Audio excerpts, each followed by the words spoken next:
देख रहे हैं दिफाए पाकिस्तान नेटवर्क। अस्सलाम वालेकुम वरहमतुल्लाहि वबरकातुहू।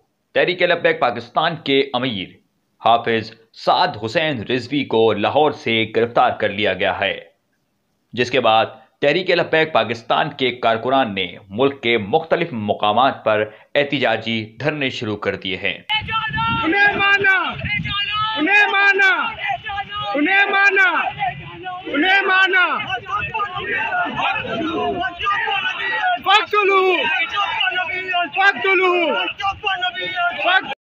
साद हुसैन रिजवी की गिरफ्तारी के बाद बहुत से मुकामात पर ऐसे मनाजिर भी देखने में आए कि जब तहरीक-ए-लब्बैक पाकिस्तान के कारकुनान धरने के दौरान पाक फौज की गाड़ी के लिए जगह बनाते रहे और पाक फौज जिंदाबाद के नारे लगाते रहे, जिस पर पाक फौज के जवानों ने भी खुशी का इजहार किया।